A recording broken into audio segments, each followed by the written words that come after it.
Hey everyone, welcome back to the channel.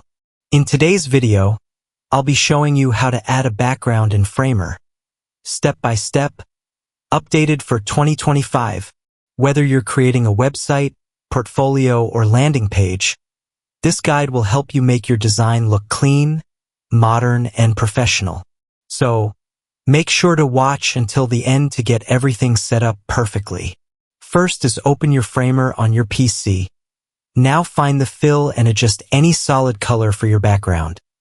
If you want to use an image, you can use it by uploading it and adjust it to your preferred sizes. And that's how you can easily add a background in Framer 2025 tutorial. With just a few steps, you can transform your design and give it a whole new look. If this video helped you out, don't forget to leave a like, subscribe, and turn on the notification bell for more Framer design tips and tutorials.